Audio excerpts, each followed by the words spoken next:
যেই মজলিসটাকে খুঁজে বেড়ানোর জন্য আল্লাহর জমিনে অগণিত ফেরেশতা মশরিক থেকে মাগরিব, শিমাল থেকে জুনুব, দিক বিদিক ছুটে বেড়াচ্ছে আজকের এই মজলিসকে অনুসন্ধান করার জন্য। সুবহানাল্লাহ।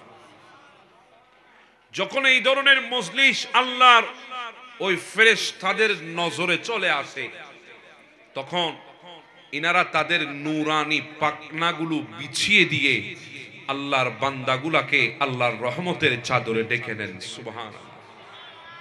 তখন আমার আল্লাহ জিজ্ঞাসা করে, মা ইয়াকুলু ইবাদি, ও আমার ফেরেশতা, রাত তো অনেক হয়েছে, রাত তো প্রায় 11:30 ছুঁই ছুঁই, এর ভেতরে আমার বান্দাগুলা তো এতক্ষণে বিছানার মধ্যে চলে যাওয়ার কথা, এতক্ষণে আরামের বিছানাকে বেছে নেওয়ার কথা, কিন্তু এরপরেও আজকে এই জমিনের মধ্যে তারা বসে আছে। তারা কি বলছে? সেখানে বসে বসে ফেরেশতারা বলে, আল্লাহ, তারা আজকে এখানে একত্রিত হয়েছে পৃথিবীর কোন মানুষের তারিফ করার জন্য নয়, প্রশংসা করার জন্য নয়, জিকির করার জন্য নয়, তারা আজকে এখানে একত্রিত হয়েছে একমাত্র আপনার শান ও ইজ্জত বর্ণনা করার জন্য। তখন আমার আল্লাহ জিজ্ঞাসা করে, ও আমার ফেরেশতা, হাল রাআউনি, আমার বান্দাগুলা কি আমাকে দেখেছে? কারণ আমরা এমন এক মানুষ, ইনসান জাতি, আমরা না দেখে কারো প্রশংসা করতে পারি না। কথা কোন ঠিক না? আমরা না দেখে কারো তারিফ করি না। এমনও তো অনেক সময় হয় নিজের চোখে দেখেছি, দেখার পরেও ওই মানুষটার প্রশংসা করতে পারি না, ওই মানুষটার তারিফ জুবান দিয়ে বের করতে ইচ্ছা হয় না। তার কারণ অন্তরে হিংসা আছে, হিংসার কারণে দেখা সত্ত্বেও ওই মানুষটার তারিফ করি না, ওই মানুষটার প্রশংসা করি না। এই জন্য আল্লাহ জিজ্ঞাসা করছে, ও আমার ফেরেশতা, হাল রাআউনি, আমার বান্দাগুলো আমার প্রশংসা করছে, কিন্তু তারা কি আমাকে দেখেছে?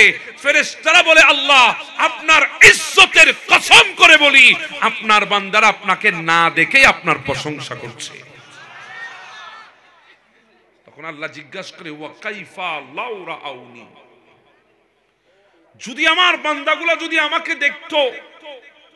ফেরেশতা বলে, আল্লাহ, যদি আপনার বান্দাগুলা যদি আপনাকে দেখতো, আজকে পৃথিবীর জমিনে অনেক ক্ষমতাধর রাষ্ট্র আছে যারা যুবক ছেলেদের হাতে স্মার্টফোন তুলে দিয়ে যাদেরকে আপনার দিন থেকে আজকে সরিয়ে রেখেছে, যাদের হাতে আজকে স্মার্টফোনের নাম দিয়ে, ফেসবুকিং এর নাম দিয়ে, টুইটারের নাম দিয়ে, ইনস্টাগ্রামের নাম দিয়ে, টিকটকের নাম দিয়ে, লাইকের নাম দিয়ে, হোয়াটসঅ্যাপ মেসেঞ্জারের নাম দিয়ে যে যুবকগুলাকে আজকে আপনার জিকির থেকে আলাদা করে রেখেছে, যে যুবকগুলাকে আজকে মিসাইলের ভয় দেখিয়ে আপনার জিকির থেকে আলাদা করে রেখেছে, বিভিন্ন সেলিব্রিটি তাদের নাটিকা দেখিয়ে, সিনেমা দেখিয়ে আপনার জিকির থেকে আলাদা করে রেখেছে, ওই আপনার বান্দাগুলা যদি আপনাকে দেখে ফেলতো, তাহলে পৃথিবীর কোন শক্তি তাদের জবান থেকে আপনার জিকিরকে বন্ধ করতে পারতো না। জোরে বলেন সুবহান।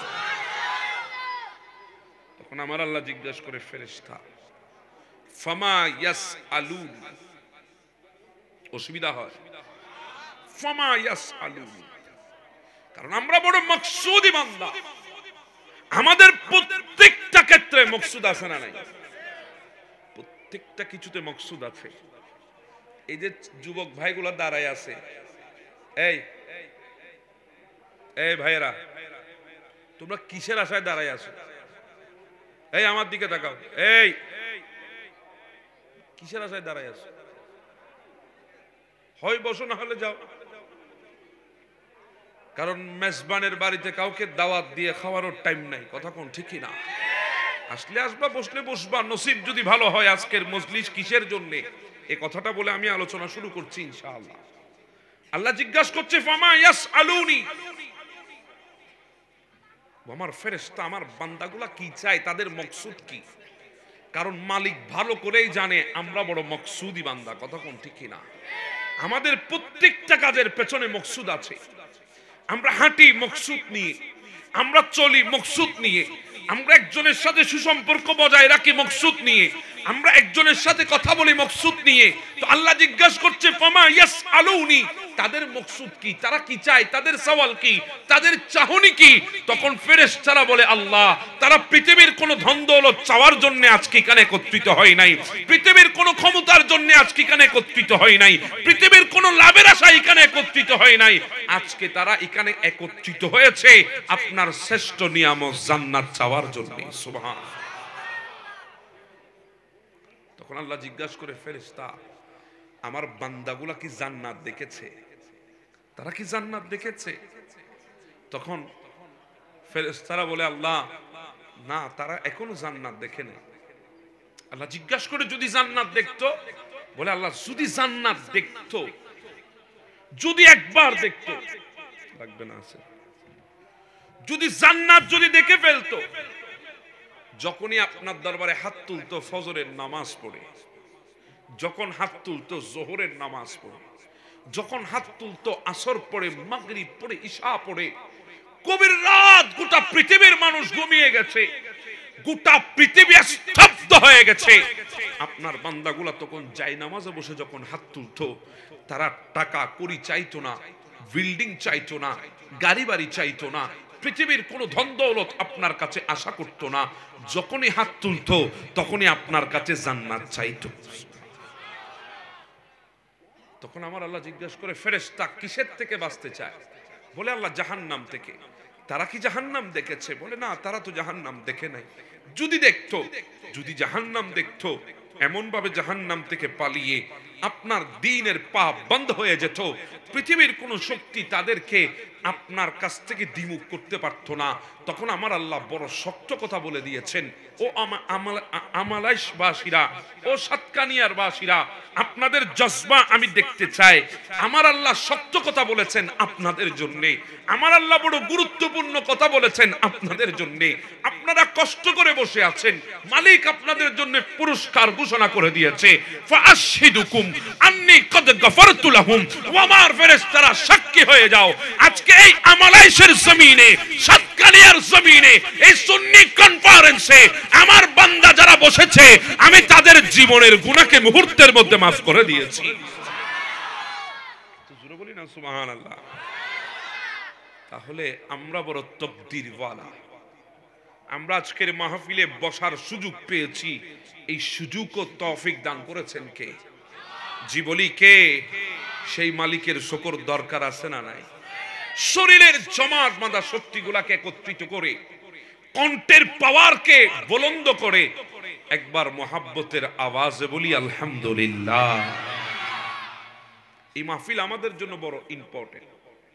মাহফিলকে মনোরঞ্জন বানাবেন না, মাহফিলকে কখনো কোনো সময় ট্রেডিশন বানাবেন না। আমি এত বছর করে আসছি, আমাকে করতে হবে, এই নিয়তে মাহফিল করবেন না।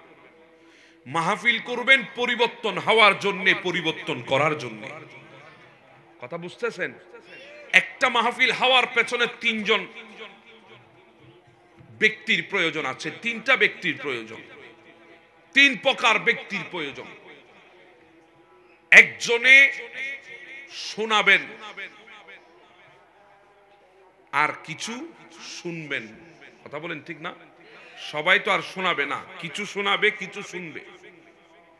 এরপরে আরেক দল আয়োজন করবেন। কয়টা দল হলো? তিনটা দল। আমি এসেছি শোনাইতে, আপনারা এসেছেন শুনতে। তা আমি যখন শোনাতে এসেছি, আমাকে জিম্মাদারি নিয়ে আপনাদের জীবন পরিবর্তন হওয়ার জন্য কথাগুলো আপনাদেরকে শোনাতে হবে, আর আপনাদেরকেও জিম্মাদারি নিয়ে আসতে হবে নিজেকে পরিবর্তন করার জন্য। আর যারা আয়োজন করেছেন সবার আগে তাদেরকে পরিবর্তন হতে হবে। বলেন না ভাই, ঠিক না বেঠিক? এখন আমরা মাহফিল ইন্তজাম করি, যারা করেছে কেউ মাহফিলের ধারে কাছেও নাই। কথা বলেন ঠিক না? আমি বলবো আগে তোমরা বসবা সামনের সারিতে, এরপরে বাকিরা পেছনে বসুক, যেখানে বসুক, কোনো অসুবিধা নাই। আমি বলছিলাম আমাদেরকে পরিবর্তন হতে হবে। পরিবর্তন যদি হওয়া যায় তাহলে আপনাদের এই মাহফিল আপনাদের কাজে আসবে। নতুবা যুগ যুগ ধরে মাহফিল করবেন, এই মাহফিল আপনাকে আমাকে কোনো ফায়দা দিতে পারবে না। আল্লাহ পাক আমাদেরকে পরিবর্তন হওয়ার তৌফিক দান করুন। একটা আওয়াজে বলি না আমিন। বড় দামি মাহফিলে এসেছি, বড় দামি মজলিস। এই মজলিস গুলার মধ্যে এমন কিছু শব্দের উচ্চারণ হয় যেগুলো আমরা জানি কিন্তু করি না।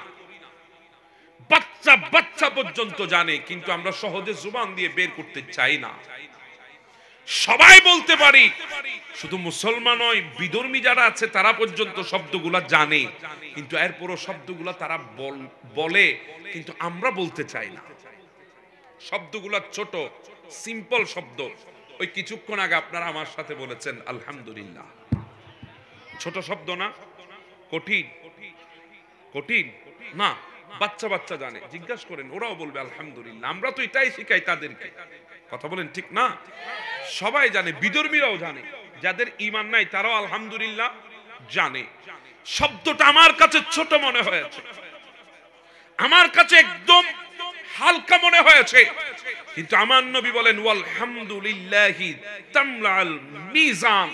যখন মিজানের পাল্লার তোমাদের নেকিগুলা যখন ওজন দেওয়া হবে, তোমাদের নেকির পাল্লাটা যখন হালকা হয়ে যাবে, গুনার পাল্লাটা যখন ভারী হয়ে যাবে, উম্মত দুনিয়ার জমিনে আলহামদুলিল্লাহ বলেছো, এমন কোন যদি আমল তোমাদের কাছে থাকে, ওই একটা আমলেই যথেষ্ট ওই মিজানের পাল্লার মধ্যে নেকিকে ভারী করে দেওয়ার জন্য। সুবহানাল্লাহ। শব্দ ছোট ওজন, জি বলেন, শব্দ ছোট ওজন। আরো কিছু শব্দের উচ্চারণ হয়, বলেন তো বাবা, জমিন থেকে আসমান, আসমান থেকে জমিন কয় দিনের রাস্তা? বলেন। আমার নবী বলেছেন 500 বছরের রাস্তা। কয়শো বছর? হায় আল্লাহ, হায় আল্লাহ, 500 বছরের রাস্তা। কোন স্পিডে গেলে 500 বছর? সেকেন্ডে 1,86,000 মাইল স্পিডে কোন জিনিস যদি উপরে উঠে, বাহন যদি উপরে উঠে, তাহলে 500 বছর লাগবে প্রথম আসমানে পৌঁছাইতে। সুবহানাল্লাহ বলবেন না? যাওয়া কি সম্ভব? পৃথিবীর শ্রেষ্ঠ গবেষণাগার নাসা এখনো সেই প্রযুক্তি আবিষ্কার করতে সক্ষম হয় নাই। পৃথিবীর কোন বিজ্ঞানী এখনো পর্যন্ত সেই প্রযুক্তি আবিষ্কার করতে পারে নাই। ভাই ধরেই নিলাম আবিষ্কার করে ফেলেছে, কিন্তু ওই বাহনটা চালানোর জন্য তো একজন পাইলট লাগবে, একজন ড্রাইভার লাগবে, একজন চালক লাগবে। ওই চালকের বয়স তো আর 500 বছর হবে না, বলেন না ভাই? 100 বছর কোন মানুষ যদি শুনি এইদিকে বাঁচিয়ে আছে 100 বছর, চোখগুলা তো দেশি মুরগির আন্ডার মতো করে আমরা অবাক হয়ে যাই। কথা বলেন ঠিক না? কেমনে 100 বছর বাঁচিয়ে আছে হে বেড়ায়? কথা বলেন ঠিক না? ঠিক।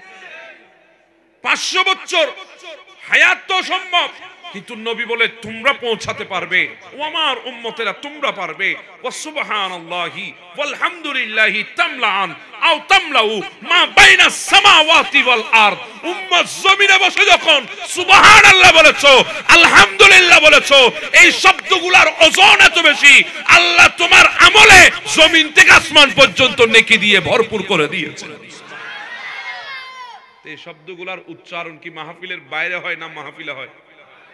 কথা বলেন ঠিক না? আজকের এই মাহফিল আমাদের জন্য বড় গুরুত্বপূর্ণ, কথা বলেন ঠিক না? আল্লাহ তো বড় দয়া আছে আমাদের উপর, বড় দয়া। আমার আগেই আমার মামা হাসান আজহারি আপনাদেরকে বলেছেন রসুলে করিমকে আল্লাহ কতটুকু মুহাব্বত করে। রসুলের করিমের শান ও ইজ্জত, আল্লাহ রসুলের করিমকে মুহাব্বত করে। তো যে রসুলকে আল্লাহ মুহাব্বত করেন, ওই রসুল উম্মতকে মুহাব্বত করে। জোরে বলেন না সুবহানাল্লাহ। আমাদের ইজ্জত কেমন? আল্লাহ মুহাব্বত করার কারণে আমার রসুলকে আদম থেকে ঈসা 1,24,000 পয়গম্বরের মধ্যে দেখেন আপনি উঠায় 313 জন আল্লাহ রসুল আছে। 1,24,000 পয়গম্বরের ভেতরে 313 জন আল্লাহ রসুল আছে যাদের নামে আল্লাহ কালিমা দিয়েছেন। প্রত্যেক জনের নামের মধ্যে কালিমা আছে, কিন্তু কালিমার মধ্যে কারো নামের পরে রাসূলুল্লাহ উল্লেখ করা হয় নাই। আদম আলাইহিস সালামের কালিমা ছিল লা ইলাহা ইল্লাল্লাহ, আদামুস সফিউল্লাহ। হযরত নূহ আলাইহিস সালামের উম্মতের কলমা ছিল লা ইলাহা ইল্লাল্লাহ। নজিউল্লাহ, দাউদ আলাইহিস সালামের উম্মতের কলমা লা ইলাহা ইল্লাল্লাহ, দাউদ খলিফাতুল্লাহ। এইভাবে ইব্রাহিম আলাইহিস সালামের উম্মতের কলমা লা ইলাহা ইল্লাল্লাহ, ইব্রাহিম খলিলুল্লাহ। ইসমাইল আলাইহিস সালামের উম্মতের কলমা লা ইলাহা ইল্লাল্লাহ, ইসমাইল জবিউল্লাহ। এইভাবে মুসা আলাইহিস সালামের উম্মতের কলমা লা ইলাহা ইল্লাল্লাহ, মুসা কালিমুল্লাহ। ঈসা আলাইহিস সালামের উম্মতের কলমা লা ইলাহা ইল্লাল্লাহ, ঈসা রূহুল্লাহ। সবার নামের মধ্যে কালিমা এসেছে, কিন্তু কারো নামের পরে রাসূলুল্লাহ উল্লেখ করে নাই, কারো নামের পরে রাসূলুল্লাহ শব্দ আসে নাই। কিন্তু আমার নবীর কালিমা যখন হয়েছে, আল্লাহ এতটুকু মুহাব্বত হাবিবুল্লাহকে করে আমার আল্লাহ কালিমা দিয়েছেন লা ইলাহা ইল্লাল্লাহ মুহাম্মাদুর রাসূলুল্লাহ। জোরে বলি সুবহানাল্লাহ। এতগুলা রাসূলের নামে কালমা, কারো নামের পরে রাসূলুল্লাহ শব্দ আসে নাই, একমাত্র আমার নবীর কালিমার মধ্যে আল্লাহ বলেছেন রাসূলুল্লাহ। এমন মোহাব্বত করে পয়গম্বর বানিয়েছেন, এমন মোহাব্বত করে হাবিব বানিয়েছেন। আমার আল্লাহ তো উনাকে এমন ইজ্জত দান করেছেন, এমন মোহাব্বত করেছেন, এমন ভাবে রাসূল কারীমের শান ও ইজ্জতকে আল্লাহ বুলন্দ করেছেন। সমস্ত আম্বিয়া কিরামের ইমাম বানিয়ে দিয়েছেন, সমস্ত নবীদের মধ্যে শ্রেষ্ঠ বানিয়ে দিয়েছেন। শুধু শ্রেষ্ঠ বানান নাই, আল্লাহ বলেছে ওয়ামা আরসালনাকা ইল্লা রাহমাতাল লিল আলামিন। আমরা তো অনেকে শুনেছি, আমাদের উলামা ইকরাম বর্ণনা করেছেন আল্লাহ রাসূলকে রহমত হিসাবে দুনিয়ায় পাঠিয়েছেন। কিন্তু না রে বাবা, এখানে আরো রহস্য আছে। ওয়ামা আরসালনাকা ইল্লা রাহমাতাল লিল আলামিন কেন বলেছেন? তার কারণ হলো আমার নবীর রহমতের ছোঁয়ায় আল্লাহ গোটা কুল কায়নাতকে সৃষ্টি করে দিয়েছেন। সুবহানাল্লাহ। পার্থক্য আছে না নাই? বলেন আছে না নাই? আমরা তো বলি রাসূলকে আল্লাহ এত বেশি মহব্বত করেছেন, হাবিবুল্লাহ নাম দিয়েছেন। হাবিবুল্লাহ মানে আমরা বলি বন্ধু, তো খলিল মানিও তো বন্ধু। কথা বলেন ঠিক না? তবে খলিল এবং হাবিবের মধ্যে পার্থক্য আছে। খলিল মানি যার থেকে আল্লাহ সবগুলা নিয়ে রাজি থাকে তিনি হচ্ছেন খলিল, আর হাবিব মানি আল্লাহ যাকে দিয়ে সন্তুষ্ট থাকেন তিনি হচ্ছেন হাবিব। সুবহানাল্লাহ। আর একটু জোরে বলি না সুবহানাল্লাহ। বুঝাতে পারি নাই মনে হয় আপনাদেরকে কথাটা। খলিল মানি যার থেকে নিয়ে আল্লাহ সন্তুষ্ট হন তিনি হচ্ছেন খলিল। হাবিব মানি যাকে দিয়ে মালিক সন্তুষ্ট হয় তার নাম হচ্ছে হাবিব। এই জন্য বৃদ্ধ বয়সে দিলেন একটা সন্তান দিয়েছেন ইসমাইল জবিউল্লাহ। বৃদ্ধ বয়সে সন্তান দেওয়ার পরে আবার বলে দিয়েছেন ওই সন্তানকে আমার রাস্তায় কুরবানি করে দেন। চলে গেলেন তো মিনার জমিনে কুরবানি দেওয়ার জন্য প্রস্তুত হয়ে গেছেন। আল্লাহ বলেছেন পরীক্ষা নিয়েছি। তো যার থেকে সন্তান নিয়ে দিয়েছেন আবার তার থেকে সন্তান নিয়ে পরীক্ষা করেছেন। নিতে সব নিয়েছেন, এমন ভাবে নিয়েছেন, এমন ভাবে পরীক্ষা করেছেন, যিনি দিতে সব দিয়ে একজন পৃথিবীর মানুষের কাছে সবচেয়ে শ্রেষ্ঠ হচ্ছে সন্তান। ওই সন্তানকেও আল্লাহর রাস্তায় দিতে প্রস্তুত হয়ে গেছেন। কথা বলেন ঠিক না? উনি হচ্ছেন খলিল। তো হাবিবুল্লাহ কাকে বলা হয়? আল্লাহ যাকে দিয়ে সন্তুষ্ট থাকেন, আল্লাহ যাকে দিয়ে সন্তুষ্ট থাকেন। তো কেমন দিয়েছে? আল্লাহ বলেছে রাসূলুল্লাহ আমি আপনাকে জান্নাতের মালিক বানিয়ে দিয়েছি। ইয়া রাসূলুল্লাহ আমি আপনাকে হাউজে কাউসার দান করে দিয়েছি। ইয়া রাসূলুল্লাহ আমি আপনাকে মাকামে মাহমুদ দান করে দিয়েছি। ইয়া রাসূলুল্লাহ আমি আপনাকে শাফাআতে কুবরা দান করে দিয়েছি। যেখানে কেউ কথা বলতে পারবে না আপনি কথা বলবেন, আপনি শাফাআত করবেন আপনার উম্মতের জন্য। আমি আপনাকে শাফাআতের মালিক বানিয়ে দিয়েছি, শাফাআতে কুবরা দান করে দিয়েছি। শুধু তাই না রাসূল গো, আমি আপনাকে হাসরের ময়দানের বাদশা বানিয়ে দিয়েছি। হ্যাঁ, হাসরের ময়দানের বাদশা। এজন্য তো আল্লাহ বলেছেন আনা মালিকি ইয়াউমিদ্দিন, আমি হচ্ছি কিয়ামতের ময়দানের মালিক। ওয়া আনতা সাহিবু ইয়াউমিদ্দিন, আপনি হচ্ছেন কিয়ামতের ময়দানের বাদশা। সুবহানাল্লাহ। শুধু তাই নয়, কাসামতুল কিয়ামাতা কিসমাইন, কিয়ামত কিছুই নয় আপনি এবং আমার মধ্যে প্রেমের খেলা। সুবহানাল্লাহ। আর একটু জোরে বলি না সুবহানাল্লাহ। তো কেমন মোহাব্বত করেন রাসূলুল্লাহকে একবার চিন্তা করে দেখেন। আমাদের দেশের মধ্যে অনেকে আজকে সেই রাসূলুল্লাহর শান ও ইজ্জত জুবান দিয়ে বের করতে পর্যন্ত চায় না। কথা বলেন ঠিক না? অনেকে তো আছেন রাসূলুল্লাহ না ঠিক এটা কোনো ব্যাপার না, আমাদের মতো মানুষ। হ্যাঁ আমাদের দেশে বলে গেছে, আমাদের দেশের বড় বড় মোল্লা আমরা যাদেরকে মনে করি তারাই বলেছে রাসূল রক্তে মাংসে গড়া, রাসূল আমাদের মতো সাধারণ মানুষ, রাসূল আর কিছুই নয়। শুধু রাসূলের কাছে ওহী আসে, আমাদের কাছে ওহী আসে না। এতটুকু রাসূলুল্লাহ কিয়ামতের ময়দানে তিনি নিজে চিন্তিত থাকবেন কেমন এমন শক্ত কথা রাসূলুল্লাহর শানে বলে দিয়েছে, অথচ এই রাসূলুল্লাহকে আল্লাহ কতটুকু মহব্বত করেছেন, এই হাবিবুল্লাহকে কতটুকু ভালো আল্লাহ বেসেছেন। মা আমেনা রাদিয়াল্লাহু তাআলা আনহা তিনি যখন আমার নবীকে কুলে নিয়ে চোখের পানি ছেড়ে দিয়েছেন, আমার নবী মাত্র একদিনের বাচ্চা দুনিয়ার জমিনে এসেছে, শিশু নবী মা আমেনার কুলের মধ্যে রয়ে গেছে। আমার মা আমেনা চোখের পানি ছেড়ে দিলেন। আব্দুল মুত্তালিব দৌড়ে এসে বলে, বৌমা চোখের পানি কেন তোমার থেকে? তোমার কোলের মধ্যে পূর্ণিমার চাঁদ চলে এসেছে, আর তোমার চোখের মধ্যে চোখের পানি, এটা কিভাবে সম্ভব? তখন মা আমেনা বলে, বাবা আজকে যদি আপনার সন্তান আব্দুল্লাহ থাকতো, আজকে যদি আমার স্বামী আব্দুল্লাহ থাকতো, আজকে যদি আমার ছেলের বাবা আব্দুল্লাহ থাকতো, তাহলে আমার ছেলের জন্য খেলনা নিয়ে আসতো, আমার ছেলে ওগুলা দিয়ে খেলাধুলা করতো। কাশ আজকে তো বাবা নাই, এই জন্য খেলনা আনার মতো কেউ নাই। তখন আমার আল্লাহ ডাক দিয়ে বলে, আমেনা একটু রাতটা আসতে দে, চন্দ্রটা উঠতে দে, সূর্যটা ডুবতে দে, আমি আল্লাহ আমার মাহবুবের জন্য খেলনা পাঠাবো। আব্দুল্লাহ খেলনা আনতো তো আনতো, কোন খেলনা আনতো? প্লাস্টিকের খেলনা। কোন খেলনা আনতো? ওই কাঁচা মাটির খেলনা। কোন খেলনা আনতো? খড়কুটার খেলনা। আমি আল্লাহ আমার হাবিবের জন্য খেলনা পাঠাই দেব। বাদআল কমরু আইয়াদুলু, আমি আসমানের চন্দ্রকে আমার হাবিবুল্লাহর জন্য খেলনা বানিয়ে পাঠিয়ে দেব। সুবহানাল্লাহ, আরো জোরে বলি না সুবহানাল্লাহ। এজন্য আবু তালেব বলছিলেন, বাতিজারে তুমি যখন উঠানের মধ্যে দুলনায় ছিলা, হাতের ইশারা দিয়ে যখন তুমি আসমানের চন্দ্রকে ইশারা করছো, তোমার আঙ্গুলের ইশারাতে চাঁদ একবার এই দিকে লাফ দে, ওই দিকে ইশারা করলে চাঁদ একবার ওই দিকে লাফ দে। আল্লাহ কাল্লা হিসাবে আমার নবীর জন্য চাঁদকে পাঠিয়ে দিয়েছেন। আজকে সেই নবীকে বলি আমাদের মতো কথা কোন ঠিকই না। যেই আল্লাহ যেই হাবিবুল্লাহকে তো মহাব্বত করেছেন, যাকে মহাব্বত না করলে কিছুই বানাইতো না। ওলামায়ে ইকরাম এখানে মওজুদ আছেন, জিজ্ঞাসা করে নেন, তাকে না বানাইলে কিছুই বানাইতো না। সেই হাবিবুল্লাহকে আজকে আমরা কিছুই মনে করি না। রাসূলুল্লাহ মানে আমরা অনেকে মনে করি উনি আমাদের মতো মানুষ। নাউজুবিল্লাহ বলবেন না? বড় আশ্চর্য বিষয়, বড় আজীব বিষয়। মা আমেনা যখন আমার নবী হাঁটছেন, চোখের পানি ছেড়ে দিয়েছে, তখন আবু তালেব দৌড় দিয়ে এসে বলে, আপনি কাঁদেন কেন? আপনার চোখের পানি কেন?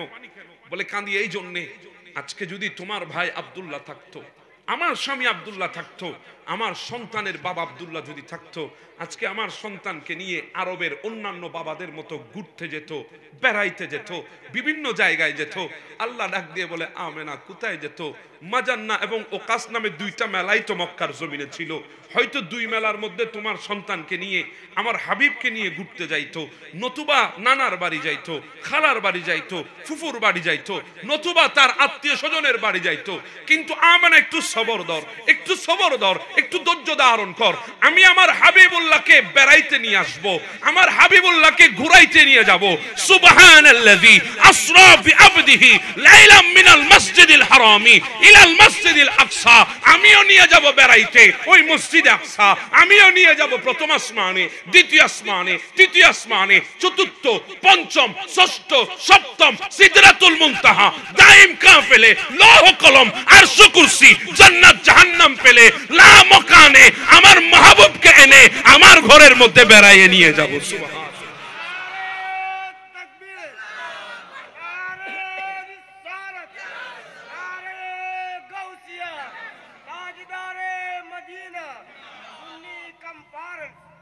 শুধু তাই না রে বাবা, কেমন মহাব্বত করেন হাবিবুল্লাহকে।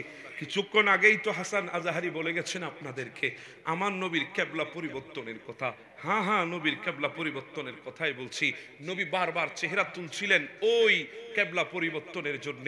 তখন আমার আল্লাহ ডাক দিয়ে বলেন, কাদ নারা তাকাল্লুবা ওয়াজহিকা ফিস সামা। রাসূল, গোটা দুনিয়ার মানুষ আপনার চেহারা দেখার জন্য পাগল হয়ে গেছে। এসি কুদরত নেই তেরি সুরত সওয়ার ইয়া রাসূল, দোনো আলম কো হুই হে শিকলে প্যার ইয়া রাসূল। এটা তো সেই চেহারা, যে চেহারাকে দেখার জন্য আমার সৃষ্টি জগৎ দিওয়ানা হয়ে গেছে। কিন্তু আপনি নবী আসমানের দিকে চেহারা তুলতেছেন। আমি আল্লাহর তো ভালোই লাগে আপনার চেহারা, আমি আল্লাহর তো ভালোই লাগে। এই জন্য তো আমি আল্লাহ বলেছি ওয়াদ্দুহা, আপনার ওই চেহারার কসম আমি করেছি। এত সুন্দর চেহারা আমি আল্লাহ আপনাকে দান করেছি। ওই চেহারা আমার দেখার দেখতে বড় ভালো লাগে। আপনি বারবার যে আসমানের দিকে চেহারা তুলতেছেন, আমার বলো ভালো লাগছে। ইয়া রাসূলুল্লাহ আপনার অন্তরে কি চলে তাও আমি জানি। আল্লাহ বললেন ফালানু আল্লি আন্নাকা কিবলাতান তারদাহা, যেদিকে মন চায় সেদিকে ফিরে যান, যেদিকে ইচ্ছা জাগে সেদিকে ফিরে যান। আমার নবী যদি খানায়ে কাবার দিকে না ফিরে যদি অন্য কোথাও যদি ফিরে যেতেন, আজকে সেটাকে আমার আল্লাহ কিবলা বানিয়ে দিতেন। তারদাহা বলেছেন আপনার ইচ্ছা অনুযায়ী আপনি ফিরে যাবেন, যেটাকে আপনি কিবলা মনে করবেন সেটাকে আমি আল্লাহ কিবলা বানিয়ে দেব।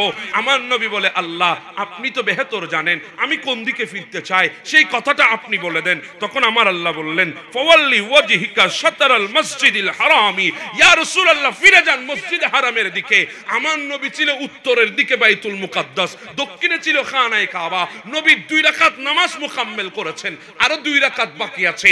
আল্লাহ বলে নাই এই নামাজটা শেষ করে দেন এর পরের ওয়াক্তে ফিরে যাবেন। রাসূল যখন নামাজের ভিতরে তামান্না হয়েছে আপনাকে সন্তুষ্ট করার জন্য নামাজের ভিতরে আপনি ফিরে যান। আমার নবী 2 রাকাত বাইতুল মুকাদ্দাসের দিকে আদায় করেছেন আর 2 রাকাত খানায়ে কাবার দিকে আদায় করেছে। এর মানে আমার আল্লাহ বুঝিয়ে দিয়েছেন বিশ্ববাসীকে রাসূলুল্লাহকে রাজি করার জন্য আমি আল্লাহ যেমন তেমন কোন পদক্ষেপ নিই না। চাই কিবলা পরিবর্তনের, আমি রাসূলকে রাজি করতে কিবলাও পরিবর্তন করে দিয়েছি। আর একটু জোরে বলি না সুবহানাল্লাহ। সেই রাসূলুল্লাহর উম্মত আল্লাহ আমাদেরকে বানিয়েছেন। ফখর তো করেন টাকা নিয়ে, ফখর তো করেন ক্ষমতা নিয়ে, যেটাকে নিয়ে ফখর করা দরকার সেটা নিয়ে কেউ ফখর করে না। কথা বলেন ঠিক না?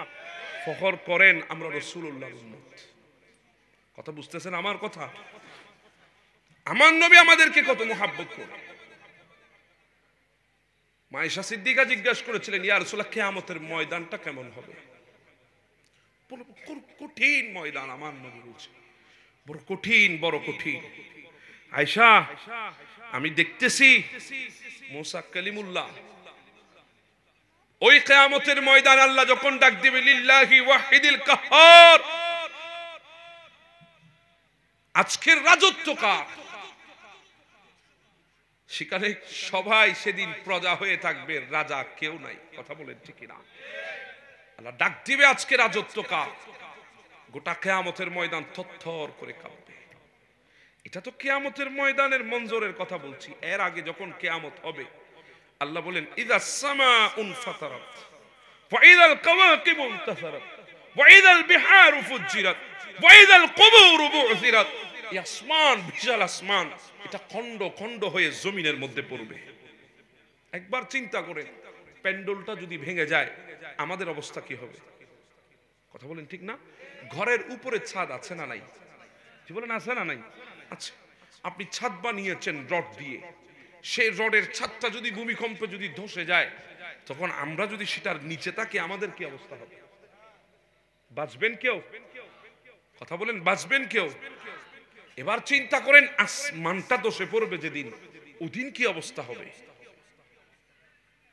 যেদিন আসমানের ওই তারকাগুলো কষে কষে জমিনে পড়ে যাবে। আমি বলছি না, আল্লাহ বলছে। আসমানের তারকাগুলো কষে কষে জমিনে পড়বে। একটা লাইট যদি ছিঁড়ে এখন এখানে পড়ে আপনারা অনেকেই আশ্চর্য হয়ে যাবেন না? ভয় পেয়ে যাবেন না? তো আসমানের তারকা যদি জমিনে পড়ে অবস্থা কি হবে? যেদিন জমিন যেদিন বমি করে দেবে, বমি বমি, আমি যে আপনি যেদিন বমি করি সেদিন পেটের ভেতরে যা আছে সব বের করে দিই। বের করতে করতে করতে যদি কিছু না থাকে হলুদ হলুদ পানি বের হয়। কথা বলেন ঠিক না? আমার আপনার ভূমি যদি এই অবস্থা হয়, যেদিন জমিন ভূমি করবে, যেদিন জমিন ভূমি করে দেবে, জমিনের পেটের মধ্যে যা আছে জমিন সব বের করে দেবে, সেদিন কি অবস্থা হবে একবার চিন্তা করেন। আমার নবী বলছে আয়েশা আমি দেখতেছি ওই দিন মুসা কালিমুল্লাহ আল্লাহর আরশের খুঁটিটা জড়িয়ে ধরবে। হায় আল্লাহ, বড় বড় 4 জন রাসূলের একজন, বড় বড় 4 জন রাসূলের একজন, যার উপর বড় বড় 4টি কিতাবের একটি কিতাব নাযিল হয়েছে, তাওরাত কিতাব। আমি ওই মুসা নবীর কথা বলছি যিনি ইদরিব বিআসাকা, ওই লাঠি দিয়ে যদি পানির উপরে বাড়ি দিতেন পানির মধ্যে ব্রিজ হয়ে যেত, পাথরে বাড়ি দিলে ঝর্ণা বের হয়ে যেত, ওই লাঠিকে নিক্ষেপ করলে সাপ হয়ে যেত। এমন মুজিজা ওয়ালা নবী ছিলেন মুসা কালিমুল্লাহ, যিনি জমিনে দাঁড়িয়ে মোবাইল ছাড়া, সিম ছাড়া, নেটওয়ার্ক ছাড়া, টাওয়ার ছাড়া, এমবি ছাড়া, রিচার্জ ছাড়া ডাইরেক্ট আল্লাহর সাথে কথা বলেছেন। এমন পাওয়ারফুল রাসূলের কথা বলছি, মূসা কালিমুল্লাহ, যিনি মুহূর্তে ফেরাউনের মতো জালেমকে ধরাশায়ী করে দিয়েছেন, সেই মূসা কালিমুল্লাহর কথা বলছি। আমার নবী বলে, আমি দেখতেছি মূসা আরশের খুঁটিটা জড়িয়ে ধরে বলবে, ইয়া নফসি ইয়া নফসি ইয়া নফসি রব্বি সাল্লিম সাল্লিম, আল্লাহ আজকে তুমি বাঁচাও, তুমি বাঁচাও, আজকে না হলে বাঁচানোর কেউ নই। মূসা আলাইহিস সালাম সেদিন এই কথা বলবে। এবার চিন্তা করেন, যেদিন মূসা নবী এই কথা বলবে, আমাদের কোনো হাইসিয়ত আছে? আমাদের কোনো যোগ্যতা আছে? এখন তো আপনার মতো যোগ্যতা সম্পূর্ণ পৃথিবীতে কেউ নাই, নিজেকে মনে করছেন। আপনার বাহাদুরির ঠেলায় কয়েকজন চিৎকার হয়ে পড়ে যায়। কথা বলেন ঠিক কিনা? আছে না নাই?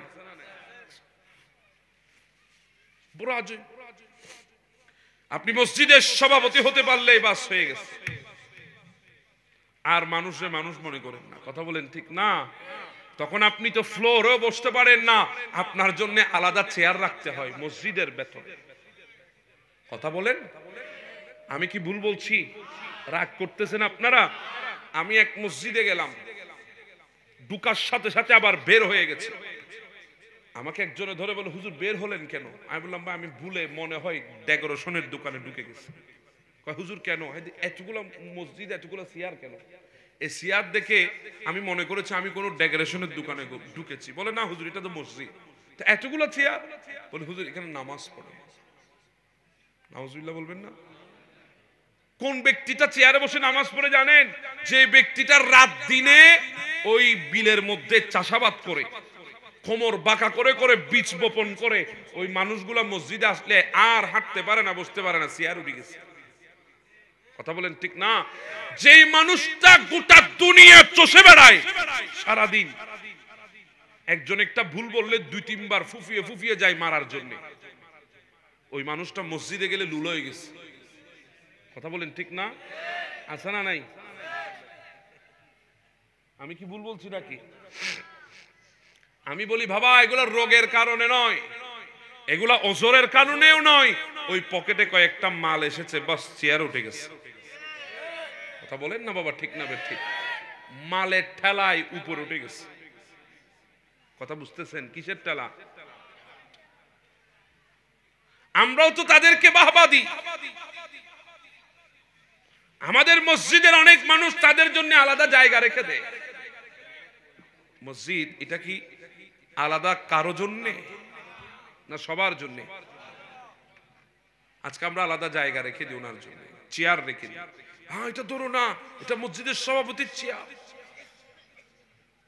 মনে হয়েছে তিনি বাংলাদেশের প্রাইম মিনিস্টার চেয়ারে বসে গেছে, এমন হাবভাব।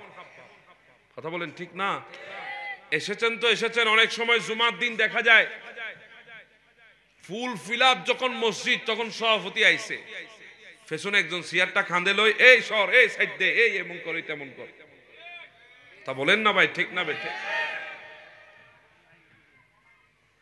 আমি আপনাদেরকে স্পষ্ট ভাষায় বলে যাই, মসজিদের সভাপতি টাকা দেখে বানাবেন না, মসজিদের সভাপতি পাওয়ারফুল ব্যক্তি দেখে বানাবেন না, মসজিদের সভাপতি বানাবেন যে সবচাইতে মুত্তাকি, তাকে মসজিদের সভাপতি বানাবেন। এখন তো আমরা পয়সা দেখে সভাপতি বানাই, অনেক সুদখোরকে ডেকে ডেকে আমরা সভাপতি দিই। কথা বলেন না, ঠিক না বেঠিক? বাপ ওনারা দেশ কিনলাই কয় মালদার মানুষ, কথায় কথায় সেক মারে, সেক সেক। কথা বলেন ঠিক না? আপনি কোন শরাবী মানুষ কি মসজিদের পাশে আসলে আপনি মসজিদে ঢুকতে দেবেন? শরাব খাওয়া এটা জায়েজ না হারাম? কি বলেন, এটা কি হারাম? হারাম। এটা কবিরা গুনাহ, তওবা ছাড়া যে গুনার কোনো মাফ। সুদ খাওয়া, জি বলেন না, এটা কি হারাম, এটাও কি কবিরা গুনাহ, তওবা ছাড়া কোনো উপায়। তা আপনি মদদিকে মসজিদের পাশে আসতে দিলেন না, আর ওই সুদখোরকে ডেকে ডেকে মসজিদের সভাপতি দিয়েছেন, তার মানিটা কি? কিয়ামতের ময়দানে আপনাকেও তার সাথে দাঁড়াতে হবে। কথা বলেন ভাই, ঠিক না ঠিক? মসজিদের সভাপতি দেবেন মুত্তাকি দেখে, তাকওয়া দেখে, পরহেজগারি দেখে। যেই মানুষটা সকাল থেকে এশা পর্যন্ত মসজিদের দিকে ছুটে বেড়ায়, মসজিদের সাথে সম্পর্ক রাখে, ওই মানুষটা গরিব হতে পারে, জীর্ণ শীর্ণ হতে পারে, ওই মানুষটাই উপযুক্ত মসজিদের সভাপতি হওয়ার। কথা বলেন ঠিক কি না? বড় আফসোসের বিষয়। তুমি চেয়ার থেকে নেমে যাও।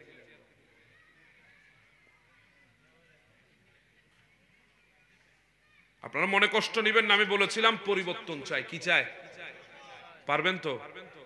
আমারে গালি দি, কথা যদি ঠিকঠাক বলি নিজেকে পরিবর্তন করার চেষ্টা করবেন। ভুল বললে দাঁড়ায় যান না, বল হুজুর আপনি ভুল বলেছেন। মসজিদে কোনো রাজত্ব নাই, মসজিদে কোনো সভাপতি নাই, কোনো বাদশা নাই। মসজিদে একজনের হুকুম চলবে, তিনি হচ্ছে একমাত্র ইমাম সাহেব। চাই ইমাম সাহেবের বেতন 5,000 টাকা হোক, আপনার বেতন 50,000 হোক। চাই ইমামের বেতন 7,000 হোক, আপনার বেতন 70,000 হোক। চাই ইমামের ইনকাম 10,000 হোক, আপনার ইনকাম 1 লাখ থেকে 1 কোটি টাকা হোক। মসজিদ আপনার কোনো খবরদারি নাই, মসজিদে ইমামের খবরদারি চলবে। কারণ আপনার মতো পাওয়ারফুল ব্যক্তি, আপনার মতো ক্ষমতাধর ব্যক্তি আপনাকেও ওই 10,000 টাকার চাকরি করে নেওয়ালা ইমামের পেছনে ইক্তেদাই তো বিহাদাল ইমাম বলতে হয়। অতএব আপনি নয়, সর্বশ্রেষ্ঠ ওই ইমাম সাহেব। কথা বলেন না ভাই, ঠিক না? আজকে মুয়াজ্জিন মানে মনে করে আমার বাড়ির চাকর। কথা বলেন ঠিক না? মুয়াজ্জিন মানে মনে করি আমার বাড়ির চাকর। চাকরের সাথেও ভালো ব্যবহার করি, ড্রাইভারের সাথে ড্রাইভার সাহেব বলি, কারণ জানে একটু এদিক থেকে এদিক করলে তুই উল্টাই দিয়ে সিট করে রাখবো। কথা বুঝতেছেন আমার কথা? ড্রাইভার সাহেব বলে কথা বলি, ম্যানেজারের সাথে ম্যানেজার সাহেব, এমডি সাহেব, ম্যানেজিং ডিরেক্টর। কথা বলে ম্যানেজিং ডিরেক্টর সাহেব কোথায়, কত সুন্দর করে ডাকি। কথা বলেন ঠিক না? কোনো কিছু হলে আপনার ফ্যামিলি নিয়ে আসবেন, আমি গাড়ি পাঠাই দেব।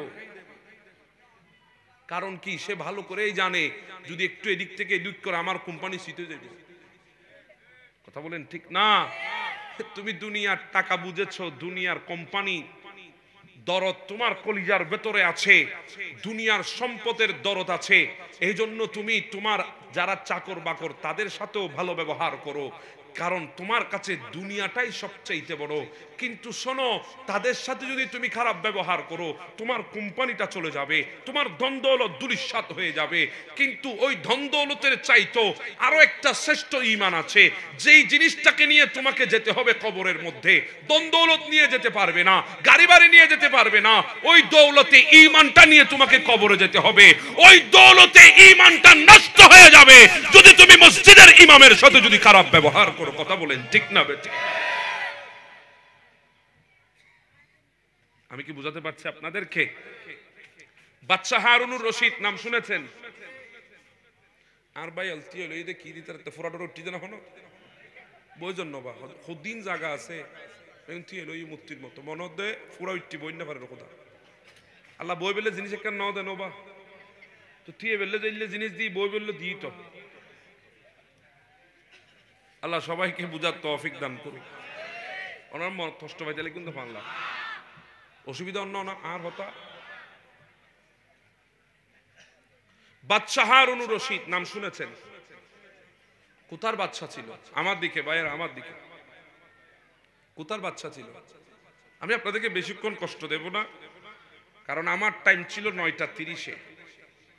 আমি কিন্তু টাইমকে বেশি গুরুত্ব দিই, এটা আমার একটা অভ্যাস। আমি 9টা বরাবর 30 আপনাদের মাহফিলে চলে এসেছি। এখানে আসার আগে আমি 9:30 আপনাদের মাহফিলের গেটে, ওই ব্রিজ আছে না একটা, এদিকে স্কুল নাকি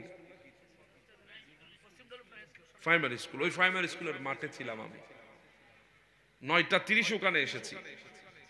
আমি গাড়িতে বসেছিলাম অনেকক্ষণ, এরপর এখানে আসলাম। তো যাই হোক, আমি টাইমকে বেশি গুরুত্ব দিই। অলরেডি আমার টাইম পার হয়ে চলে গেছে। আমি যে আসি তারে বোনাস মনে করেন। কি মনে করেন? বোনাস। কারণ আমি এতক্ষণ থাকার কথা না, আমার প্রত্যেকটা কিছু একটা টাইম আছে। টাইম আমি কাউকে যদি কথা দিই মরে গেলেও আমি সেখানে আসি। আপনাদের এখানেও তো আসছিলাম আমি গত বছর, আমি অসুস্থ, গাড়িতে আমি শুয়ে শুয়ে এসেছি, আমি বেহুশ ছিলাম বরাবর 40 মিনিট মাগরিবের নামাজ পড়ে, আবার ঠিক রাতে 9:30 আপনাদের ওই মাহফিলে আমি মাইক ধরেছি। কারণ আমার একটা উসুল হচ্ছে, সেটা কথা দিয়ে ফেললে আমি আমার ছেলেদেরকে বলে রেখেছি, মাহফিল কমিটি যদি বলে হুজুরকে আসতে হবে, আমি যদি মারা যায় প্রয়োজন আমার লাশটা সেখানে নিয়ে যাবে, যদি তারা আসতে বলে।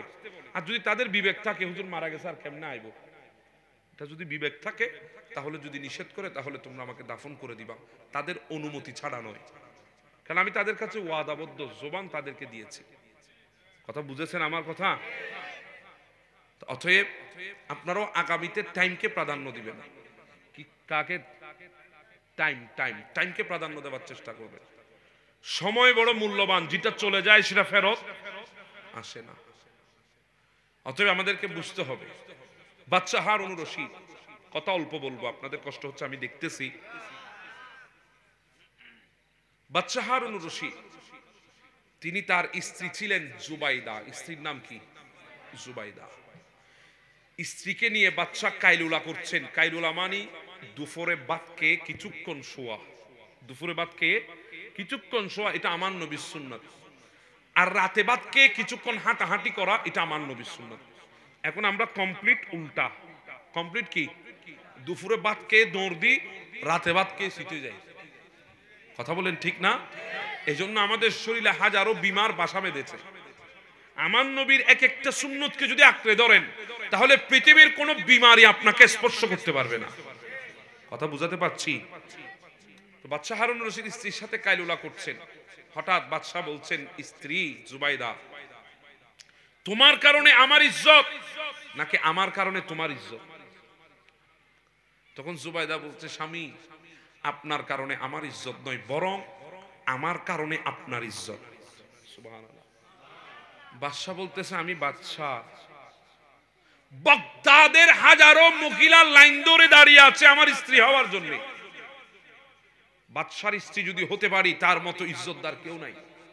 আর সেখানে তুমি বলছো তোমার কারণে আমার ইজ্জত।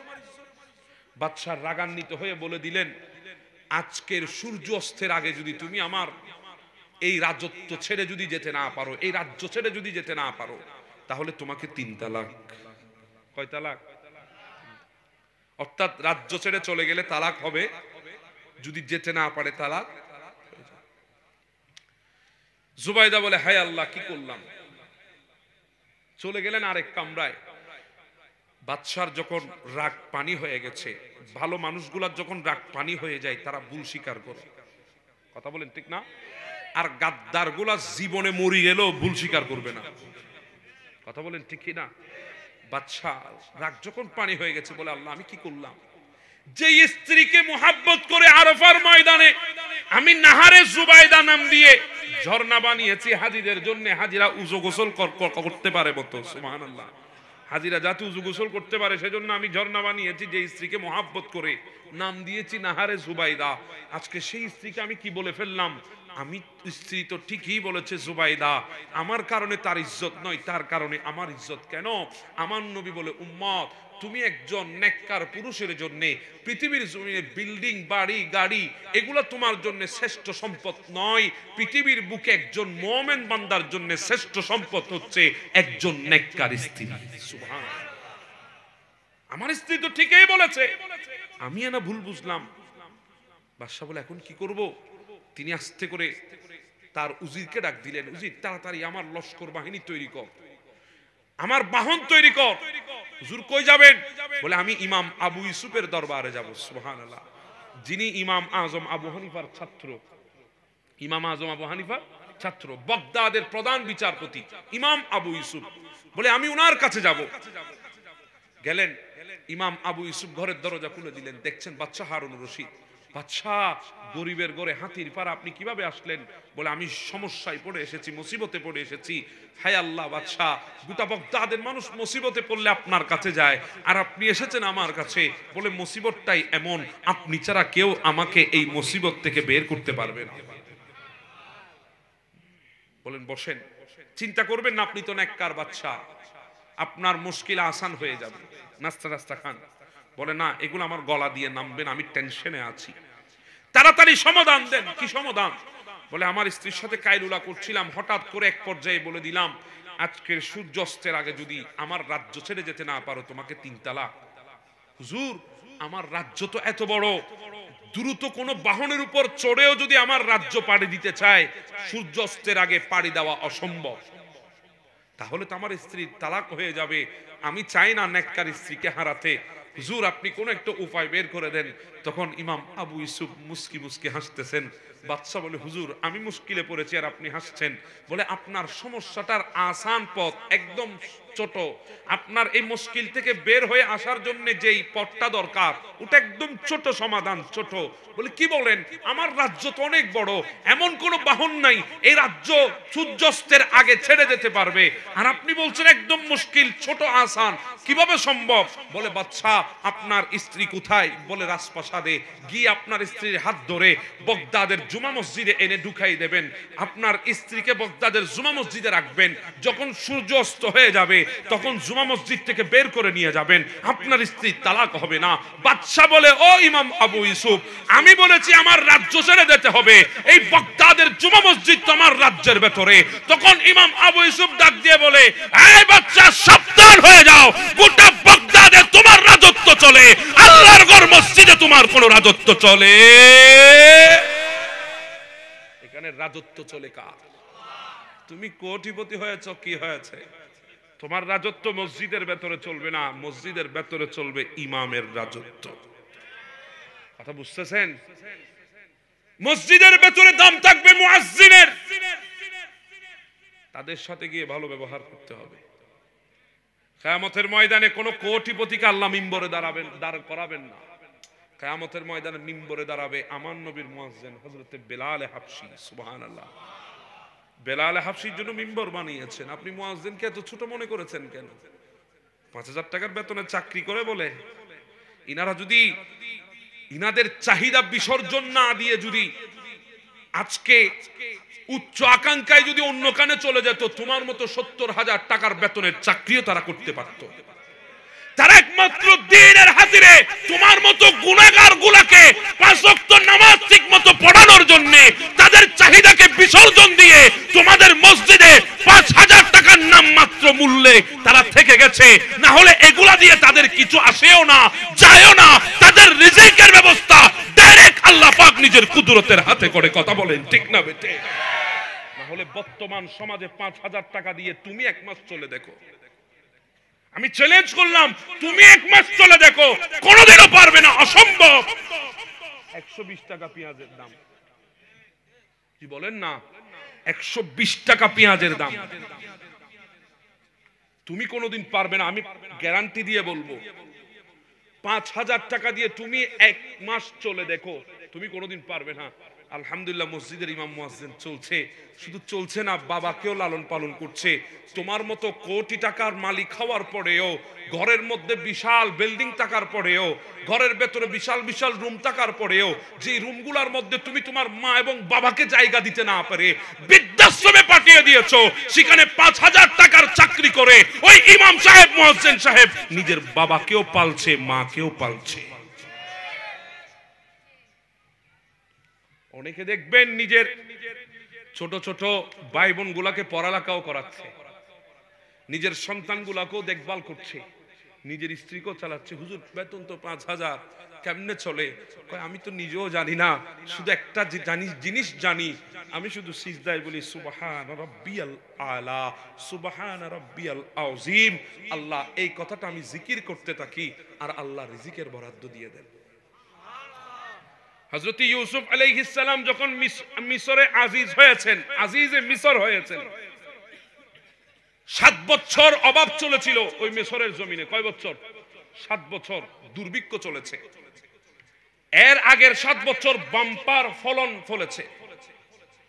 এই বাম্পার ফলন যখন ফলেছিল তখন হযরত ইউসুফ আলাইহিস সালাম বলেছেন, ও মিশরের বাদশা, এগুলাকে আমাদেরকে গোদমজাত করতে হবে, কারণ সামনের 7 বছর আমাদের জন্য বড় মারাত্মক।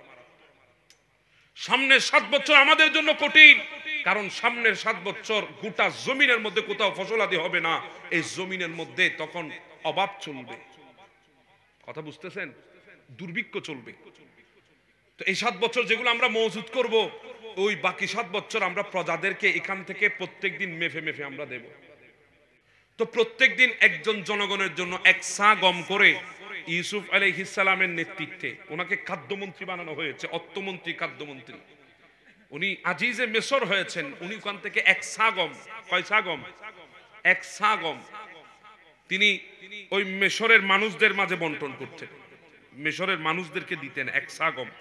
প্রত্যেক দিন এক সা গম করে গম দিতেন, এক সা পরিমাণ। কয় সা পরিমাণ?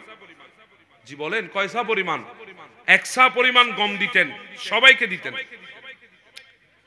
সবাইকে যখন দিতেন, এক সা গম মানে 3 কেজি 270 গ্রাম। 3 কেজি 270 গ্রামে এক সা। এইভাবে প্রত্যেকদিন এক সা দিতেন। তখন একজন যুবক আসলেন ওই সময় ওনার কাছে। আসার পরে তখন ইমাম হযরতে ইউসুফ আলাইহিস সালাম তিনি ওনাকে এক সা গম দিয়েছেন। তিনি বলছেন, হে আল্লাহর নবী, আপনি তো আপনার যেই নির্ধারিত দায়িত্ব ছিল ওই দায়িত্ব পালন করেছেন, এখন আপনার ক্ষমতা বলে আমাকে আরো দেন। জিদিনি, আমাকে আরো দেন আপনার ক্ষমতা বলে। তখন ওনাকে আরো এক সা গম দেওয়া হলো, আরো এক সা গম দেওয়া হলো। উনি আবারও বলছেন, জিদিনি, আমাকে আরো দাও। তিনি ওনাকে আরো এক সা দিলেন। তাহলে কয় কেজি হলো? প্রায় 10 কেজির উপরে, প্রায় 10 কেজির উপরে। উনি যখন আবার বলছে, জিদিনি, আমাকে আরো দাও, তখন ইসুফ ইসলাম বলছেন, বাবা একটু লজ্জা করো, তোমাকে দিতে দিতে একবারে আমি 10 কেজি দিয়ে দিয়েছি, এভাবে যদি তোমাকে দিতে থাকি বাকি মানুষগুলাকে আমি দিতে পারবো না। তখন ওই ব্যক্তি বলছে, ইউসুফ আলাইহিস সালাম, আপনি যদি আমার পরিচয় জানতেন তাহলে আমি যতবার বলতাম আপনি আমাকে ততবার দিতেন। তোমার পরিচয় কি? তুমি কে? বলে, আপনি আমাকে চেনেন নাই? বলে, না। বলে, যেদিন জুবাইদা আপনাকে 7 দরজার ভেতরে নিয়ে গিয়ে ষড়যন্ত্রে আটকা পড়েছিল, আপনি যখন ষড়যন্ত্রের শিকার হয়েছিলেন, ওই জুবাইদার স্বামীর সামনে ছোট্ট একটা সন্তান আপনার পক্ষে সাক্ষী দিয়ে আপনাকে সেখান থেকে রক্ষা করেছিল। আমি সেই ছোট সন্তান মায়ের কুলে বসে কথা বলেছিলাম। এই কথা শোনার পরে ইউসুফ আলাইহিস সালাম তিনি যতগুলা চাইলেন ততগুলা দিয়ে দিলেন। সুবহানাল্লাহ। ইউসুফ ইসলাম বলছে, দাও, তাকে দাও, দিয়ে দিলেন। আল্লাহ ডাক দিলেন, ইউসুফ, তাকে এতগুলা কেন দিয়েছেন? বলে, আল্লাহ, সে আমার পবিত্রতার সাক্ষী দিয়েছিল। আমি যে পবিত্র সেটা সাক্ষী দিয়েছিল গোটা মিশরের মানুষের সামনে। মায়ের কুলে বসে, মায়ের কুলের সন্তান কথা বলতে পারে না, কিন্তু সে কুলে বসে আপনার ইশারায় সে সেদিন আমার পবিত্রতার সাক্ষী দিয়েছে। এই জন্য আল্লাহ, সে যতটুকু চেয়েছে আমি ততটুকু দিয়ে দিলাম। তখন আমার আল্লাহ বলে, ও আমার ইউসুফ আলাইহিস সালাম, আপনার পবিত্রতার সাক্ষী আমার এই বান্দা কয়বার দিয়েছে? বলে, একবার দিয়েছে। তো একবার পবিত্রতার সাক্ষী দেওয়ার কারণে আপনি যদি তাকে যতটুকু চাই ততটুকু দিতে পারেন, তাহলে আমার বান্দাগুলা দৈনিক 5 বার রুকুতে গিয়ে সুবহান রাব্বিয়াল আযীম, সিজদায় গিয়ে সুবহান রাব্বিয়াল আলা আমার পবিত্রতার সাক্ষী দিচ্ছে। আমি আল্লাহ তাদেরকে কি দিতে পারি একবার চিন্তা করে দেখেন। জোরে বলেন সুবহান। কথা বুঝতেছেন? ইমাম সাহেবদের কোনো কিছুই নাই, একটাই অস্ত্র, ওই সিজদা গিয়ে আল্লাহর পবিত্রতার সাক্ষী দিচ্ছে। এজন্য আল্লাহ তাদের জন্য ব্যবস্থা করে দিচ্ছে, তারা নিজেরাও জানে না। কথা বুঝাতে পারছি আপনাদেরকে? অসুবিধা হচ্ছে মনে হয় আপনাদের, মনে কষ্ট নিয়েছেন। আমি যেটা বলছিলাম, ওই কিয়ামতের ময়দান, সেদিন কারো ক্ষমতা চলবে না। মুসা ইসলাম আল্লাহর আরশের কুটি জড়িয়ে ধরে বলবে, নফসি নফসি। তখন আমার নবী বলছেন, ও আয়েশা, আমি দেখতেছি আল্লাহ যখন বলবে জাহান্নামকে নিয়ে আসো, ইশারা করবে, ওই জাহান্নামকে আনা হবে, 70,000 শিকল দিয়ে বেঁধে রাখা হবে। জাহান্নামকে ধরে রাখতে পারবে না। জাহান্নাম এমন ভাবে তেড়ে তেড়ে আসবে, ছুটে ছুটে আসবে। 70,000 শিকল দিয়ে বেঁধে রাখা হবে। এক শিকলে 70,000 ফেরেশতা। এক শিকলে কয় হাজার? আচ্ছা, এখানে যদি 70,000 মানুষ একসাথে হয়, জায়গা দিতে পারবেন? 70,000 ফেরেশতা এক শিকল টেনে ধরবে। শিকল কয়টা? 70,000। এক শিকলে যদি 70,000 হয়, 70,000 শিকলে 4,90,00,000 ফেরেশতা। কয় কোটি? 4,90,00,000 ফেরেশতা টেনে ধরবে, টেনে ধরতে পারবে না। জাহান্নাম তাদের হাত থেকে ছুটে যখন কিয়ামতের ময়দানের দিকে দ্রুত বেগে ছুটে আসবে, জিবরিল ইমামুল মালাইকা, জিবরিল আল্লাহর আরশের ডান পাশে থাকবে। আমার নবী বলে জিবরিল হাঁটু গেড়ে জমিনে বসে গিয়ে বলবে রব্বি সাল্লিম সাল্লিম, আল্লাহ আমি জিবরিল কাজকে তুমি বাঁচাও, তুমি বাঁচাও, তুমি বাঁচাও। কেমন মঞ্জির হবে ওই অবস্থা, চিন্তা করো। আমার নবী বলে আয়েশা, আল্লাহ জিবরিলকে পাঠাবে, যা আমার নবীকে ডেকে নিয়ে। জিবরিল আসবে, বলবে কুমু ইয়া হাবিবির রহমান, ওগো আল্লাহর বন্ধু উঠেন, আপনাকে নিয়ে যাওয়ার জন্য এসেছি। আমার নবী উঠবে, ওয়া হুয়া ইয়াবকি ওয়া ইয়াকুল, আমার নবী দুই চোখের পানি ছেড়ে দিয়ে উঠবেন আর বলবেন উম্মতি উম্মতি উম্মতি। আল্লাহ ভালোবাসেন নবীকে, নবী ভালোবাসে আমাদেরকে। নবী বলবে উম্মতি। জিবরিল বলবে আপনাকে নিয়ে যাওয়ার জন্য এসেছি। আমার নবী বলে আইনাল উম্মত, আমার উম্মত কোথায়? জিবরিল উম্মত কোথায়? আমাদেরকে যদি কেউ বলে আপনাকে নিয়ে যেতে এসেছি, আমরা জিজ্ঞাসা করি কই যাব? আমার নবী জিজ্ঞাসা করছে না কই যাব, আমার নবী বলছে আমার উম্মত কোথায়? বলে ইয়া রাসূলুল্লাহ আছে আপনার উম্মত, চলেন। আমার আল্লাহ বলবে ইয়া রাসূলুল্লাহ হাবিবুল্লাহ, আমি আপনার জন্য মাকামে মাহমুদ বানিয়েছি, যান আপনি উঠে যান। আপনি তো আনতা সাহিবি ইয়াউমিদ্দিন, আপনি আজকে কিয়ামতের ময়দানের বাদশা, আপনি যান উঠেন আপনি। আমার নবী উঠবে না, হাত রাখবে মাকামে মাহমুদে। আল্লাহ বলবে উঠছেন না কেন? বলে আল্লাহ আপনি দিয়েছেন উপহার হাদিয়া মাকামে মাহমুদ, এই সিংহাসন আমি গ্রহণ করেছি, এজন্য হাত রেখে সেটাকে কবুল করে নিলাম। তবে আমি বসবো না। কেন? আমাকে তো 3 জায়গায় দৌড়াতে হবে। কয় জায়গায়? 3 জায়গায় আমাকে দৌড় দিতে হবে। ইয়া রাসূলুল্লাহ কোন জায়গায় যাবেন? বলে আমি সর্বপ্রথম যাব মিজানের পাল্লার কিনারে। ওখানে যে আমার উম্মতের নেকির পাল্লাটা যখন হালকা হয়ে যাবে, আল্লাহর আরশের মধ্যে নবী সিজদা দেবে। আমার আল্লাহ বলবে নবী আপনি মাথা মুবারক তুলেন।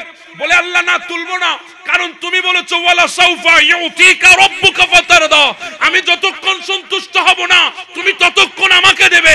আল্লাহ আমার উম্মতের আমল কম হয়ে গেছে, তার আমলকে ভারী করে দাও, আমি রাসূল সন্তুষ্ট হয়ে মাথা মুবারক তুলে ফেলবো। সুবহান। দ্বিতীয় নম্বরে নবী দৌড়াবে হাউজে কাউসারে, যেখানে জিহ্বা বের করে দেব আমরা 12 সূর্যের তাপ পড়ার কারণে। মাথার মগজগুলো টকবক টকবক করে ফুটবে। সবাই বলবে ইয়া নফসি।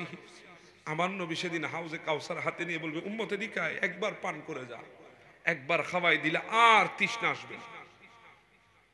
এরপরে নবী বলে আমি দৌড় দেব ফুলসিরাতের পাড়ে, 70,000 বছরের রাস্তা। কেমন করে পার হবো? চুলের চাইতে চিকন। কিসের চাইতে? তলবারের চাইতে ধারালো। একবার চিন্তা করে দেখেন না, আমরা অনেক সময় রেলিং ছাড়া ব্রিজ দিয়ে হাঁটলেও আমরা চিৎকার হয়ে খালের মধ্যে পড়ে যাই। কথা বলেন ঠিক না? ওই চুলের চাইতে চিকন ওই রাস্তা দিয়ে কিভাবে যাবে? একবার চিন্তা করে।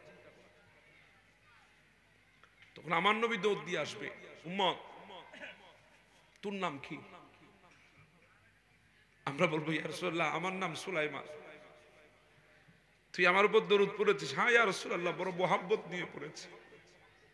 ইয়া রাসূলুল্লাহ শুধু পড়ি নাই, তোমার আওলাদ সিরকুট ওই পাহাড়ের চূড়া থেকে বাংলার জমিনে জামিয়া দিয়েছে, আমাদেরকে বায়াত করিয়েছে, আমরা বায়াত হয়েছি, আমরা নিজেকে বিক্রি করে দিয়েছি। তোমার আওলাদ 41তম তোমার বংশধর সৈয়দি সনদি তাহির শাহ মাদ্দাজিল্লুহুল আলী আমাদেরকে তরিকায় অন্তর্ভুক্ত করিয়ে সবক দিয়েছেন। দিন শুরু করবে 100 বার দরুদ দিয়ে, দিন শেষ করবে 100 বার দরুদ দিয়ে। তোমার আরো অনেক আওলাদরা গোটা চট্টগ্রাম, গোটা বাংলার আনাচে কানাচে ছড়িয়ে আছে। তারা তাদের মুরিদদেরকে এভাবে সবক দিয়েছে। হ্যাঁ ইয়া রাসূলুল্লাহ আমি তো দরুদ পড়েছি। বলে উম্মত একটু দাঁড়া, আমি আসতেছি। আমার নবীর একটা বিরাট দরুদের গোডাউন আছে, ওখানে আমার নবী যাবেন। ওখানে একটা আমার নামে বস্তা আছে, আমি যে বাংলায় বসে বসে দরুদ পড়েছি, নবী সেগুলো জমা করে বস্তা বেঁধে রেখেছেন। ওই আমার নামের বস্তাটা নিয়ে নবী দৌড় দিয়ে আসবে। উম্মত নে মাথার উপর নিয়ে পুলসিরাত পার হয়ে যা। এটা যতক্ষণ মাথার উপরে থাকবে উম্মত জাহান্নামের দিকে যাবি না, ডাইরেক্ট জান্নাতের দিকে চলে যাবি। সুবহানাল্লাহ। ওই নবীটা আমাদেরকে এত বেশি মহব্বত করেন। গোটা কুল কায়নাতকে আল্লাহ সৃষ্টি করেছেন নবীর মহব্বতে, আর আমাদের মহব্বতে গোটা কুল কায়নাতের মধ্যে শ্রেষ্ঠ জান্নাতে নবী প্রবেশ করবেন না। সুবহানাল্লাহ। এই জন্য আল্লাহ বলে দিয়েছেন কুনতুম খায়রা উম্মতি, তোদেরকে আমি শ্রেষ্ঠ উম্মত বানিয়ে দিয়েছি। কি উম্মত? শ্রেষ্ঠ উম্মত। তো আজকে আমরা লাতির কাটাল কেন হলাম?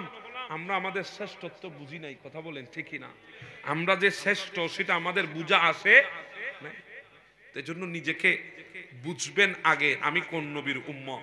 যখন নিজেকে নিজে চিনতে পারবেন, নিজের মর্যাদা সম্পর্কে জানতে পারবেন, তখন আপনি রাসূলুল্লাহর মর্যাদা সম্পর্কে জানতে পারবেন। আপনি তো নিজের সম্পর্কেই জানলেন না, আপনি রাসূলুল্লাহর মর্যাদা সম্পর্কে কিভাবে জানবেন? কথা বলেন ঠিক না? তুমি মা নিজেরও নিজে নসিলে নিজের বাপুরও চিনিবে না কোনোদিন। কি হন না বাজি? আয় যদি নিজেরও নিজে নসিনি আর বাপিবে কি জিনিস আয় বুঝুম না কোনোদিন। তো আয় নিজেরও যাতে নসিন্নুম আয় আর বাপুরিবে হাত ডলে মনে করছুম। তা হইম না আর বাপ কি বুঝে? ঠিক কিনা? এতে কি হইম আর বাপ কি বুঝে? কিল্লাই আয় নিজেরও নিজে নৌসিনি দে তাহলে বাপুরও নৌসিনি, বাপুরও নসিনিবার কারণে কই দি বাপে কি বুঝে। আর মাথা তিয়ার ন গালায় যদি নিজেরও বুঝতাম দয় তাহলে হতা জীবন হইতাম কিয়া। কারণ আর বাপ বুঝি দেই তো আর মতো ফোয়া দুনিয়ার জমিন দাঁড়াই তেরগি। ঠিক না বে ঠিক? যদি আর বাপ ন বুঝতো আয় তিয়ার তিরতাম না, ওই সান্ন মাথা তিয়ার তিরতাম না, তো বাপে বুঝি না ন বুঝে বুঝি। তো আয় নিজের নসিনেরও হারণে বাপরও নসিনে তাহলে হইতে বাপ কম বুঝে। বাপ কি বুঝে? এলে ফোয়া আছে না নাই? আর তুই বুড়ো গিয়ে তুই কি বুঝো দে? এবি কি বুড়ো কি বাতাস হ্যাঁ না যে হন না না কোট করে হ্যাঁ এবে বুড়ো কি কোট করে হ্যাঁ না বাতাস হ্যাঁ। আর দেশ তোদিন সাদা সাদা বেসে দুজুরিং কি বাতাসই না? হ্যাঁ সম্বাপুরি হাওয়াই ইন বেসে ইন হ্যাঁ না হনো বুড়ো। ইতারা বুঝতে বুঝতে বুঝতে বুঝতে বুঝতে ইতারার খালাতুন দাড়ি সাদা হয়ে গিয়ে দেয়। ওই সান্ন মাতে খালাতুন দাড়ি কি হয়ে গিয়ে দে? সাদা হয়ে গিয়ে দে। আয় এজু দাড়ি উড়াই তো না পাইলাম আয় হইতে তুই কি বুঝছো দে? না কথা বুঝতে লেগুন নবা। আল্লাহ পাক আমাদেরকে বোঝার তৌফিক দান করে দিক। মুরব্বীদেরকে এরকম কথা বলবেন না, সেটা বাবা হোক, চাচা হোক, মামা হোক, যে হোক। আপনি আর আমি এই বুড়া মানুষগুলাকে পাত্তা দিই না, কিন্তু জানেন এই বুড়া মানুষগুলার জন্য আল্লাহর রহমত এখনো জমিনে আছে। যদি বলেন হুজুর কিভাবে ইতারা এত কাবিল কেনই দে?